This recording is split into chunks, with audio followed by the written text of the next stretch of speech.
بسم اللہ الرحمن الرحیم۔ حضرت علی نے فرمایا، دنیا والوں پر اپنا دکھ ظاہر مت کرو، کیونکہ وہ وہاں چوٹ ضرور مارتے ہیں جہاں پہلے سے زخم ہو۔ ایک شخص حضرت علی کی خدمت میں پیش ہوا اور کہنے لگا، یا علی، آپ رضی اللہ عنہ فرماتے ہیں کہ اللہ تعالیٰ نے زمین پہ ہزاروں نعمتیں انسانوں کے لیے پیدا کی، تو یہ دکھ تکلیف اللہ تعالیٰ نے کیوں پیدا کی؟ لوگ ہمارے اندر ہمارا دکھ تلاش نہیں کرتے، ان کو اس تماشے کی کھوج ہوتی ہے جو ہمارے ساتھ ہوا۔ تو حضرت علی رضی اللہ عنہ نے فرمایا، اے اللہ کے بندے، شکر کرو، اللہ تبارک تعالیٰ نے دکھ کو پیدا کیا۔ اللہ تعالیٰ کی عظیم نعمتوں میں سے ایک نعمت دکھ ہے۔ تو وہ شخص کہنے لگا، یا علی، دکھ بھی نعمت ہے؟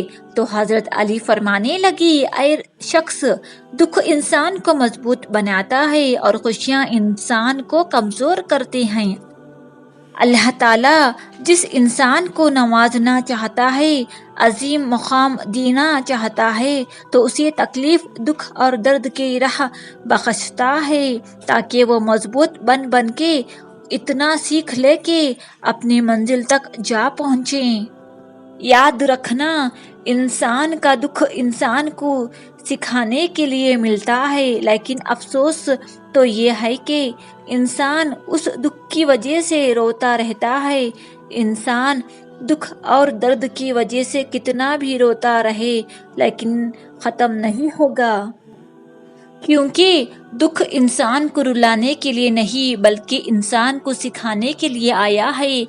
جب تم اس دکھ سے سیکھ لو گے جو وہ تمہیں سکھانا چاہتا ہے تو تمہارا دکھ خود بخود ختم ہو جائے گا۔ زندگی اتنی دکھی نہیں کہ مرنے کو جی چاہے، بس لوگ اتنے دکھ دیتے ہیں کہ جینے کو دل نہیں کرتا۔ یہ ایک حقیقت ہے، انسان کو جہاں سے پیار کی سب سے زیادہ امید ہوتی ہے، اسے سب سے زیادہ دکھ بھی وہیں سے ملتا ہے۔ اللہ پاک کہتا ہے، کسی کو تکلیف دے کر مجھ سے اپنی خوشی کی دعا مت کرنا، لیکن اگر کسی کو ایک پل کی خوشی دیتے ہو تو اپنے تکلیف کی فکر مت کرنا۔ بعض تکالیف ایسی ہوتی ہیں کہ ہمیں لگتا ہے جیسے اب ہم مر جائیں گے، جیسے اب کہیں سے کوئی مدد نہیں آئے گی، اور پھر ہم جلد مایوس ہو جاتے ہیں۔ اللہ تعالیٰ جس کو اپنا آپ یاد دلانا چاہتا ہے، اسے دکھ کا الیکٹرک شاک دے کر اپنی جانب متوجہ کر لیتا ہے۔ دکھ کی بٹی سے نکل کر انسان دوسروں کے لیے نرم پڑ جاتا ہے۔ کچھ دروازے ہمیں خود پر خود ہی بند کرنے پڑتے ہیں۔ زندگی بھر خود فریبی اور خوش گمانیوں میں رہنے سے بہتر ہے کہ انسان ایک ہی بار خود کو جھلستی ہوئی حقیقت کے روبرو کر لے۔